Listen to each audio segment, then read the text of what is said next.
लगा सको तो बाग लगाओ, लगा सको तो बाग लगाओ, आग लगाना मत सीखो। जला सको तो दीप जलाओ, दिल जलाना मत सीखो। कर सको तो सत्कर्म करो, दुष्कर्म करना मत सीखो। मार सको तो वासना मारो, प्राणी मारना मत सीखो। 4 पंक्ति हैं, किसी संप्रदाय की अपेक्षा नहीं रखती, समग्र मानव जाति को एक सुंदर प्रेरणा देती है। मैं जब भारतवर्ष के अनेक प्रांतों में जब जाता हूँ तो देखता हूँ वहाँ बाग बहुत है, बहुत बगीचा। और जब छत्तीसगढ़ आता हूँ तो मेरे मन में बार बार होता है कि जो यहाँ के श्रीमंत लोग हैं, धनवान लोग हैं, जिनके पास ज़मीन ज़्यादा है, पानी है, उन्हें बाग लगाना चाहिए। यहाँ बागों की बहुत कमी है। बाग से आर्थिक संपन्नता भी आती है और वर्षा में भी एक हेतु बनता है, फल खाने को मिलता है, संपन्नता भी आती है। आप यूपी जाएं, बिहार जाएं, पंजाब जाएं, हरियाणा जाएं, वहाँ कितनी बागें हैं। यहाँ जानवरों के लिए एक बड़ी समस्या है। यहाँ के जानवर छोटे, खाने के लिए पैरा के अलावा, धान के जो, उसके अलावा कुछ नहीं है। दूध कम है। दूसरे प्रांतों में जाइए तो वहाँ दूध की नदियाँ, 100-200 किलो दूध चाहिए, आप फ़ोन से ऑर्डर कर दीजिए, घर में दूध आ जाएगा तुरंत। वहाँ दूध वाले जानवर, उनकी सेवा होती है। यहाँ ज़मीन बहुत है, हम ध्यान नहीं देते हैं। हरी हरी घास लगाएं, बड़े नस्ल के जानवर रखें। बच्चे, आप यहाँ के लोगों को और पंजाब हरियाणा के लोगों को आप देख लें तो दांते तले उंगली दबाएंगे। वहाँ आदमी नहीं, जानवर भी बहुत लंबे, मोटे, तगड़े। आदमी तो मैं एक बार जब पहली बार गया तो वहाँ की महिलाओं को देखा, इतनी लंबी, तगड़ी, और ऐसे हाथ करके बाहर कर दे लोगों को, हटो यहाँ से, हम बैठेंगे। पुरुषों को हिम्मत नहीं पड़े कि उनको कह दे कि तुम बाहर जाओ। तो इस प्रकार से स्वास्थ्य, क्यों, जलवायु का भी कारण होता है, कुछ आर्थिक संपन्नता का भी कारण होता है। 2 तरफ छत्तीसगढ़ के बंधुओं से मेरा निवेदन है, जो संपन्न लोग हैं वो एक बगीचा लगाना शुरू करें और घरों में, खेतों में अच्छे जानवर पालें और हरित क्रांति करें, जिससे बच्चों को दूध मिले, बच्चे स्वस्थ रहें, आगे बढ़ें।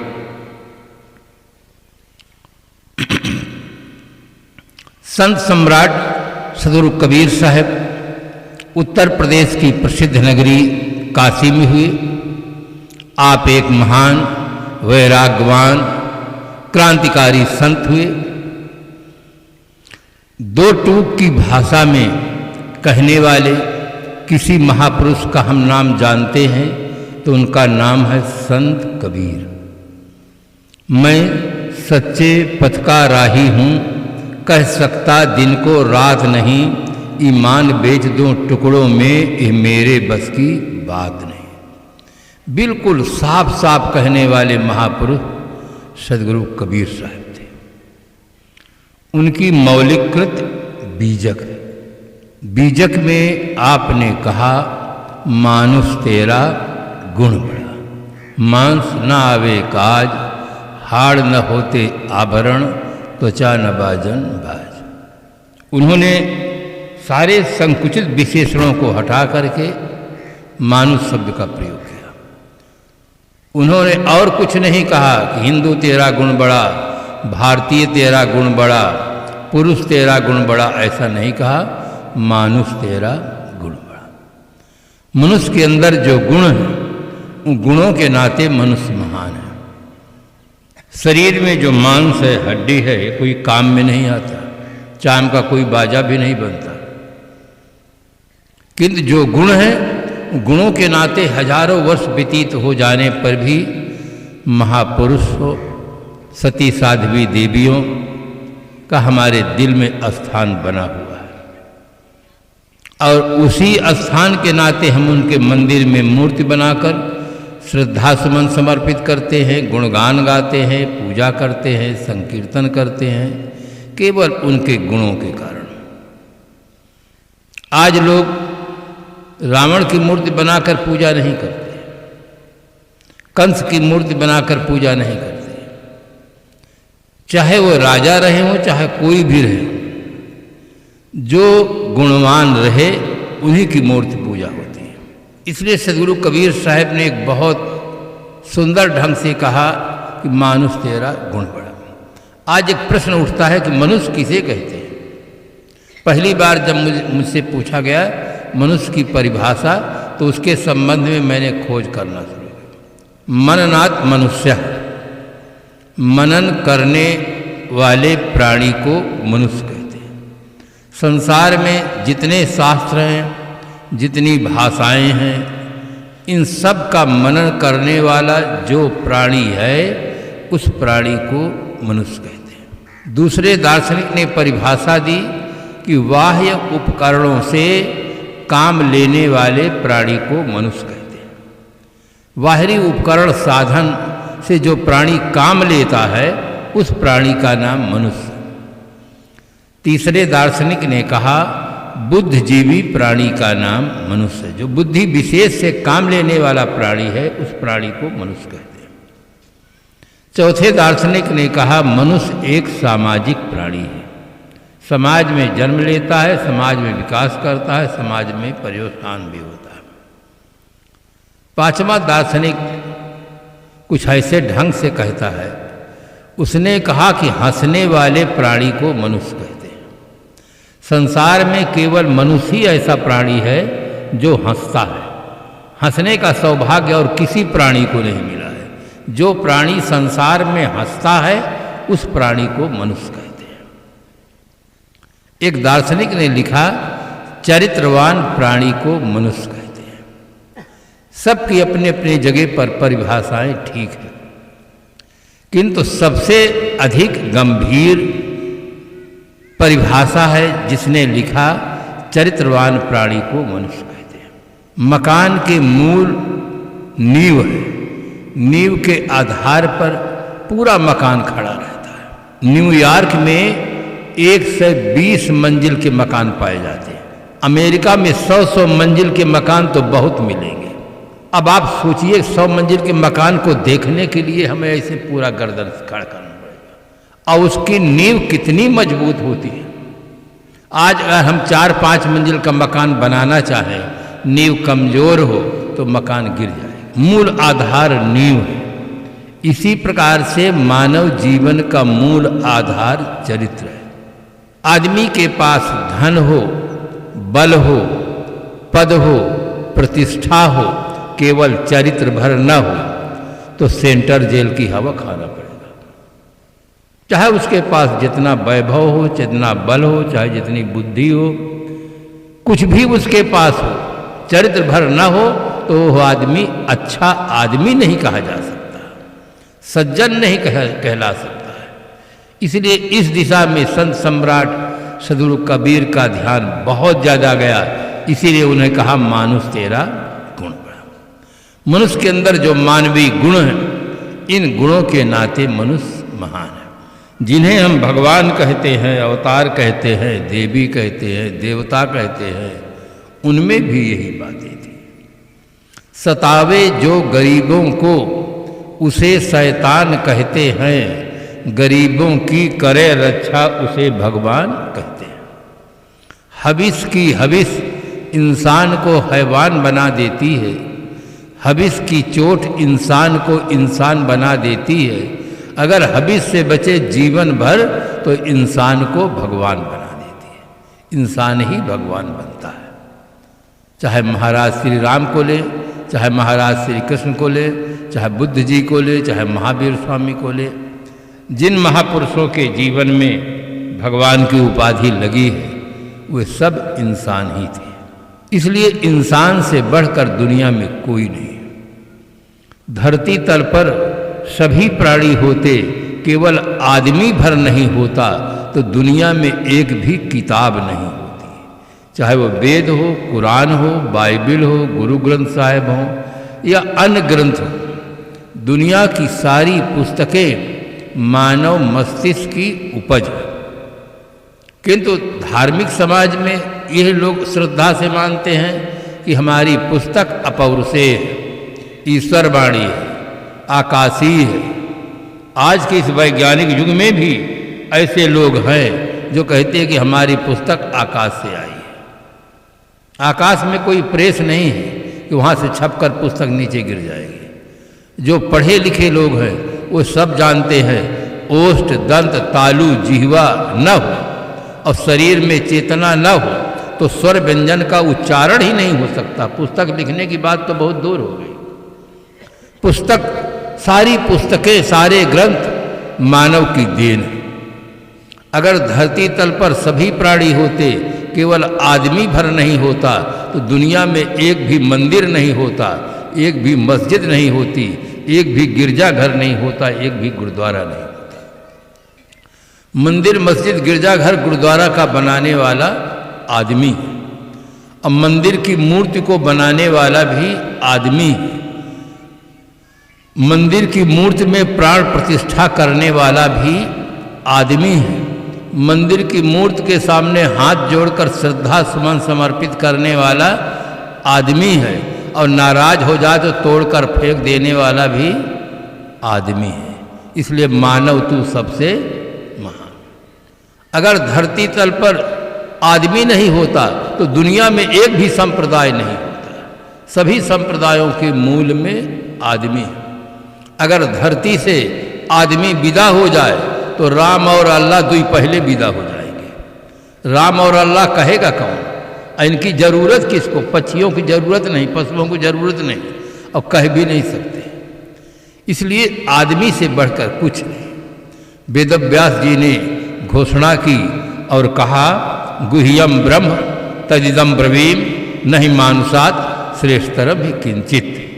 मैं आपको एक गोपनीय बात बताता हूँ कि मनुष्य से श्रेष्ठ कुछ नहीं। जिन्हें हम देवी देवता, भगवान, अवतार, पैगंबर, देवदूत, तीर्थंकर कहते हैं, वे सब मनुष्य ही थे। एक वास्तविकता है। इसलिए बंधुओं, अपने जीवन में सद्गुणों को सजाओ। जैसे हम अपने मकान को सजाते हैं, देश विदेश से चीज़ें ला करके अपने मकान को सुसज्जित करते हैं, इसी प्रकार से जीवन को सद्गुणों से सजाओ। जग में जीवन श्रेष्ठ वही जो फूलों सा मुस्काता है, अपने गुण सौरभ से जग के कण कण को महकाता है।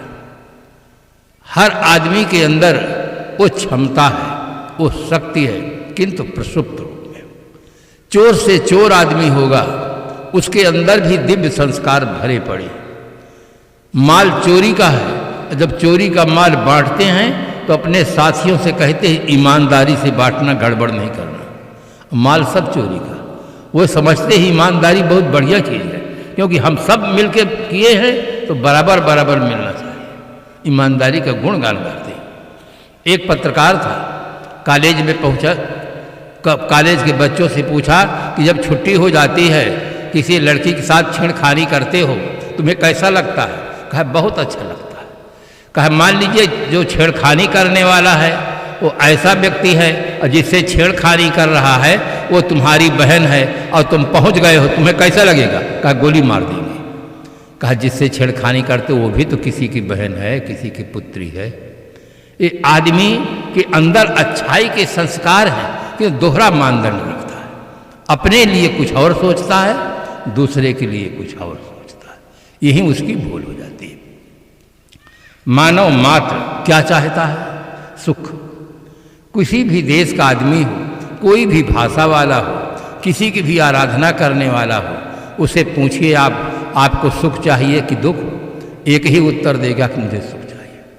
इंगरसोल ने लिखा, happiness is the only good. संसार में सुख ही केवल अच्छा है जिसे सब चाहते हैं। सब मंदिर को नहीं चाहते, सब मस्जिद को भी नहीं चाहते, सब गिरजाघर को भी नहीं चाहते, गुरुद्वारा को भी नहीं चाहते, किंतु सुख सब चाहते हैं। सुख के संबंध में सबकी एक धारणा नहीं है। सुख के लिए लोग शादी करते हैं कि सुख मिलेगा, और सुख के लिए लोग शादी को छोड़कर साधना करते हैं, साधु बन जाते हैं। दोनों सुख चाहते हैं, एक सुख के लिए बोतल पीता है, एक सुख के लिए बोतल को छोड़ता है। दोनों सुख चाहते हैं। दोनों के क्रियाकलापों में अंतर जो दिखाई देता है वो अंतर बाहर का नहीं है, भीतर का है, समझ का अंतर है। एक आदमी की मानसिक स्थिति इतनी निर्मल है कि वहाँ कोई वासना की गंध नहीं है। एक आदमी की मानसिक स्थिति इतनी खराब है, वासनाओं से भरी हुई है कि उसके बिना वो जी नहीं सकता, उसके बिना रह नहीं सकता, उसके बिना उसका चल नहीं सकता है। तभी तो आज आदमी कह रहा है, साहब दम टूट सकता है, बीड़ी और बोतल नहीं छूट सकता है। मर सकते हैं, मरने के लिए तैयार हैं, बीड़ी के बिना बोतल के बिना नहीं रह पाते। सुख के संबंध में सबकी एक धारणा नहीं है। मेरी पुस्तक इस समय पर वो नहीं रह गई हालचाल, उसमें मैं विस्तार से लिखा हूँ सुख क्या चीज़ है। और अभी जो बोल रहा हूँ मानुष तेरा गुण बड़ा, बुक स्टार में मेरी पुस्तक है, विस्तार से आप पढ़िए कि मनुष्य के अंदर जो सद्गुण है, इन सद्गुणों के नाते मनुष्य महान है। अगर उसके अंदर सद्गुण न रहे तो मनुष्य के जीवन का कोई मूल्य नहीं रह जाता है। तो आदमी सुख चाहता है। सुख के लिए कई चीज़ें अपेक्षित हैं। मैं मूल रूप में लूँ क्योंकि घड़ी बहुत तेज़ी से चल रही है, इसलिए मैं भी खुद थोड़ा शार्ट में बतलाना चाहूँगा कि मूल चीज़ें दो चीज़ें, एक है संपत्ति और एक है सद्भावना। ध्यान से सुनेंगे, जीवन भर आप अगर याद रखेंगे तो आपको दोनों दिशा में प्रयास करना होगा। केवल धन से आदमी सुखी नहीं हो सकता है। धन से अच्छा खा सकता है, अच्छा पहन सकता है, अच्छे बंगले में रह सकता है, किंतु अच्छा जीवन नहीं जी सकता है। धन मैं बतलाया था कि हमारे जीवन की आधी समस्या का समाधान करता है। दूसरी चीज है उस पर लोगों का ध्यान कम गया है, और जहाँ वो चीज नहीं है वहाँ घर में सुख नहीं है, वो है सद्भावना। इसकी तरफ अधिक ध्यान जाना चाहिए। हर व्यक्ति को ध्यान जाना चाहिए, चाहे वो गरीब हो, चाहे अमीर हो, चाहे गृहस्थ हो, चाहे विरक्त हो। अगर उसके अंदर सद्भावना नहीं होगी तो घर में स्वर्ग नहीं उतर सकता है। एक छोटा सा उदाहरण दूं जिससे बात समझ में आ जाए। एक पंडित जी थे। मुझे पंडित और सेठ दो के उदाहरण बहुत आते हैं, क्योंकि दोनों बहुत समाज के उपयोगी। पंडितों के पास बुद्धि होती है, सेठों के पास धन होता है। अगर ये दोनों व्यक्ति अपनी शक्ति का सदुपयोग करें तो समाज इनसे बहुत ज़्यादा लाभान्वित हो सकता है। तो पंडित जी थे, उनके पास पुरोहिती कर्म था, जजमानी बहुत थी, बहुत पैसा था। विचित्रो एवं संसारा, ये संसार बहुत विचित्र है। कभी कभी देखा जाता है आदमी के पास लाखों करोड़ों की संपत्ति होती है, कुल में दीपक जलाने वाला कोई नहीं होता। कहीं कहीं ऐसा भी देखा जाता है कि आदमी के पास खाने का ठिकाना नहीं रहता है, पूरा घर बच्चों से भरा रहता, क्यों मचाए रहते हैं, लगता मिलिट्री कैंप ही पड़ा हुआ है, पूरा घर बच्चों से भरा रहता है। पंडित जी अपवाद नहीं थे, धन बहुत था, कोई संतान नहीं थी, भीतर से बहुत दुखी रहते थे कि मरने के बाद पिंडोदक क्रिया कौन करेगा, कुल में दीपक कौन जलाएगा, परंपरा हमारी कैसे चलेगी। अगर आदमी के पास सही समझ न हो तो बिना पुत्र वाले भी जितना दुखी रहते तो पुत्र वाले भी उससे कम दुखी नहीं रहते, दोनों दुखी रहते। अच्छी समझ का होना बहुत जरूरी है। एक दिन भोजन पाते समय पंडित जी ने कहा कि सास दामाद को बहुत प्यार करती है, ऐसा लोग कहते हैं। बोलत ही पहचानिए साहु चोर की घाट, अंतर घट की करनी निकरे मुख की बाट। गृह देवी तुरंत समझ जाती है और कहती है आपके पास सास भी है, ससुराल भी है, आप जाकर परीक्षा कर लीजिए कि लोक धारणा है कि वास्तविकता है। पंडित जी बहुत खुश होते हैं। गृह देवी तैयार करके उनको भेज देती है। पंडित जी ससुराल पहुंचते हैं। सास सबसे पहले वाणी से स्वागत करती है, नमस्कार करती है, तत्पश्चात मधुर पदार्थों से स्वागत करती है। स्वागत दो प्रकार से होना चाहिए, पहले स्वागत वाणी से होना चाहिए, दूसरा मधुर पदार्थों से स्वागत होना चाहिए। दोनों से स्वागत होता है। पंडित जी का दिल भरता है। भोजन पाने के समय सास अनेक प्रकार के व्यंजन बनाई थी, परोसती है, बड़े श्रद्धा और भाव के साथ खिलाती है, बार बार आग्रह करती है। पंडित जी को पूरा संतोष होता है। एक दिन बीता, 2 दिन बीता, अनेक प्रकार के मिष्ठान और मधुर वाणी के साथ स्वागत होता है।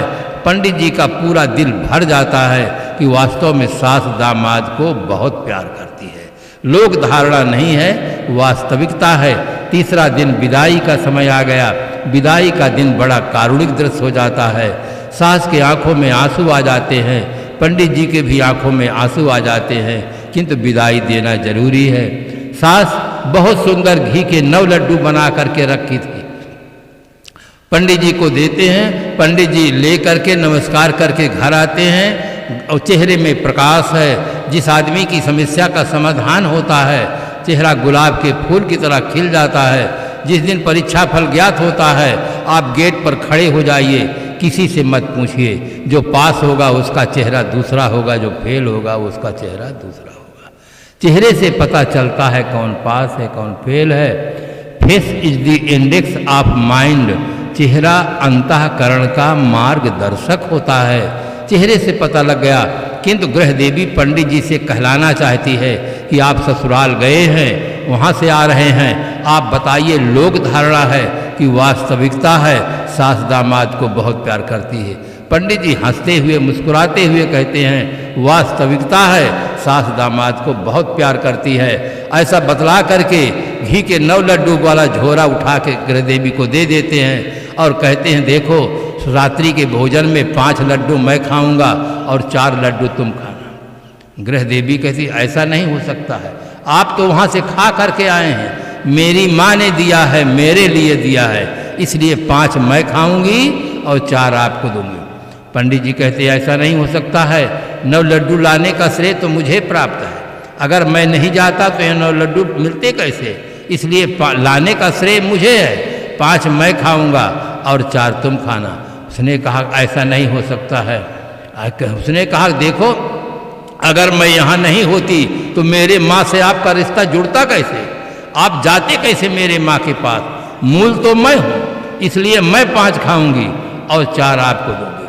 पंडित जी ने कहा, मूल तुम नहीं, मूल तो मैं हूँ, अगर मैं यहाँ नहीं होता तो तुम आती कैसे, इसलिए मूल तो मैं हूँ, इसलिए मैं 5 खाऊंगा और 4 आपको दूंगा। आप लोगों के पास भी ससुराल है, आप भी जाकर परीक्षा करिए कौन मूल है, बहुत समस्या खड़ी हो जाएगी। दोनों आपस में टकरा गए। पंडितानी कहती कि मूल मैं हूँ और पंडित जी कहते हैं मूल मैं हूँ। जब पंडित जी ने कहा कि मैं ना होता तो तुम आती कैसे, मूल मैं हूँ इसलिए मैं 5 खाऊंगा 4 तुम खाना। गृह देवी कहती है, माँ का पुत्री से संबंध पहले होता है और दामाद का संबंध तो बाद में होता है। जिसका पहले संबंध होता है वो मूल होता है, जिसका बाद में संबंध होता है वो मूल नहीं होता। अब पंडित जी के पास कोई तर्क नहीं, एक वास्तविकता है। माँ का संबंध पुत्री से पहले होता है और दामाद का बाद में होता है, जिसका पहले होता है वो मूल होता है। अब पंडित जी के कोई तर्क नहीं है। पंडित जी गुस्से में आ गए। जिस आदमी के पास कोई उत्तर नहीं रहता और गुस्सा आ जाए तो समझ लेना भी इनके पास कोई उत्तर, अंतिम उत्तर गुस्सा है। गुस्सा अंतिम उत्तर है। गुस्सा में पंडित जी ने कह दिया, जो बोलेगा वो 4 खाएगा। बोलचाल बंद हो गया। रात भर का बनाया हुआ भोजन रखा रह गया और वो लड्डू तो रखे, भोजन भी रखा। कौन कहे कि चलो खा लो, क्योंकि खा लेंगे का बोलेंगे तो 4 लड्डू खाना पड़ेगा। वो 4 खाना नहीं चाहते हैं। रात भर दोनों भूखे रह गए। सुबह पंडित जी उठते थे तो बोलते थे, भजन करो भगवान का, विलम्ब करो ना कोई, ना जाने इस जीव को कौन घड़ी क्या होए। लोग समझ जाते थे कि अब सवेरा हो गया, पंडित जी बोल रहे हैं। आज सवेरा हो गया है, पंडित जी बोलते नहीं। अगर बोल देंगे तो 4 लड्डू खाने को मिलेगा। पंडित जी नहीं बोलते, सवेरा हो गया। गृह देवी भी नहीं उठती है। 7 बज गया, 8 बज गया, 9 बज गया। लोगों ने कहा, पंडित इतना देर तक सो नहीं सकते हैं। पंडित जी कल आ गए ससुराल से, आज क्या मामला, दरवाजा नहीं खुला। बड़े सीधे साधे गांव के लोग थे। पंडित जी को बुलाने लगे। पंडित जी के कान सही हैं, सुनते सही हैं, किंतु बोल देंगे तो 4 लड्डू खाने को मिलेगा। बोलते नहीं। ग्रह देवी को लोग बुलाए, वो भी नहीं बोलती है। लोगों ने कहा कोई खतरा हो गया। दरवाजा फाड़ करके देखे, अंदर कोई संतान नहीं, दोनों एक ही पलंग पर लेटे हुए हैं। दोनों सांस को ऐसा साध लिए हैं कि पता नहीं चलता कि जिंदा है कि मुर्दा है। सोचे कि अगर हम सावधान नहीं होंगे तो हम ही को बोलना पड़ेगा। दोनों सावधान हो गए, सांस को गहरी सांस साध लिए।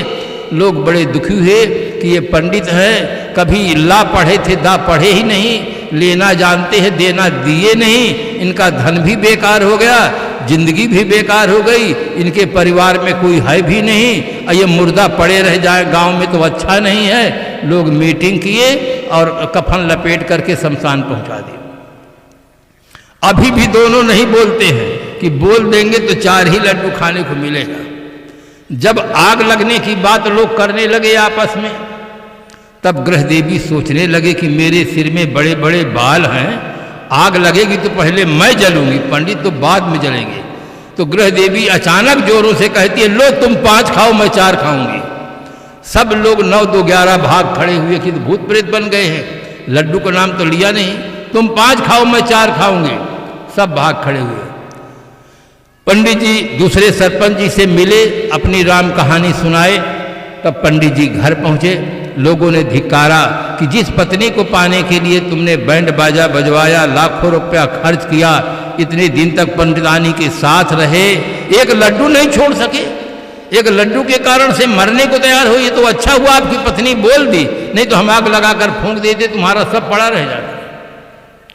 महिलाएं पंडितानी को कहने लगी कि अरे जिस पति को पाने की खुशी में तुमने माँ को छोड़ा, पिता छोड़ा, सखी सहेलियों का प्यार छोड़ दिया, घर द्वार छोड़ दिया कि मुझे पति मिल रहा है, उस पति के लिए एक लड्डू नहीं छोड़ सकी।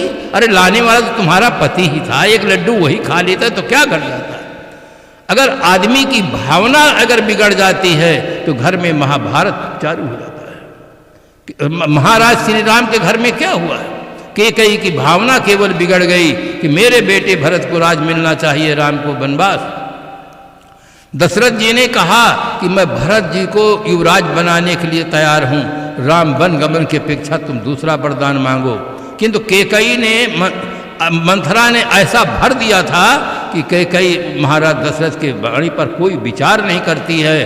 परिणाम ये निकलता है कि दशरथ जी को प्राणों से हाथ धोना पड़ता है, रानियों को वैधव्य जीवन जीना पड़ता है, महाराज श्री राम जैसे सुपुत्र को बन जाना पड़ता है।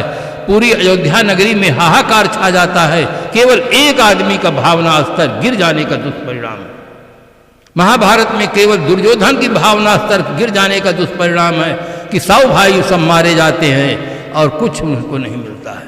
अगर आदमी का भावना स्तर अच्छा नहीं होगा तो आदमी सुखी जीवन नहीं जी सकता है। केवल हम अपने अहम में आकर के एक दूसरे के साथ सुंदर व्यवहार नहीं करते हैं।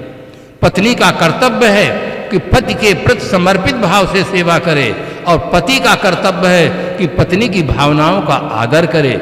जो अपने माता पिता परिवार छोड़ करके हमारे घर आई है, उसकी भावना का हमें आदर करना चाहिए, सम्मान देना चाहिए, और इतना प्यार उसको मिलना चाहिए कि अपने माता पिता परिवार को भूल सके। और पत्नी के मन में ये भाव होना चाहिए कि हमारे तो प्रीतम अब केवल पति देवता हैं। आप चाहे जिस देवी देवता की उपासना करो, चाहे हनुमान जी की, चाहे शंकर जी की, चाहे राम जी की, अगर पति भर न रह जाए तो सारा सुहाग चला जाएगा। इसलिए सर्वोत्तम देवता पति होता है। पति के प्रति सुंदर भाव रख करके सेवा करो, और पति के मन में अहम नहीं होना चाहिए, उसके मन में ये भाव होना चाहिए सारे परिवार को छोड़कर हमारे यहाँ है, हम उसकी भावनाओं का आदर करें, दोनों प्रेम से जिएं। सदगुरु कबीर साहब की साखी याद रहे, पोथी पढ़ पढ़ जगमुआ पंडित भया न कोय, ढाई आखर प्रेम का पढ़े सो पंडित हो। मृदवाणी सुंदर बर्ताव सभी गुणों की खान है, प्रेम की गंगा बहे जहाँ पर वो घर स्वर्ग समान है। तो इस प्रकार से बंधुओं, जीवन को सुंदर बनाओ, मानवीय गुणों को धारण करो, अच्छी तरह से चिंतन करो, बुद्धिजीवी है, पुरुषार्थ करो, केवल धनार्जन में ही समय न दो, अच्छे अच्छे ग्रंथों को पढ़ो, चिंतन करो, जिससे आपका चरित्र उज्जवल बने, आपका यश हो और आपका जीवन सार्थक हो। इन्हीं शुभकामनाओं के साथ हम अपनी वाणी को विराम देते हैं।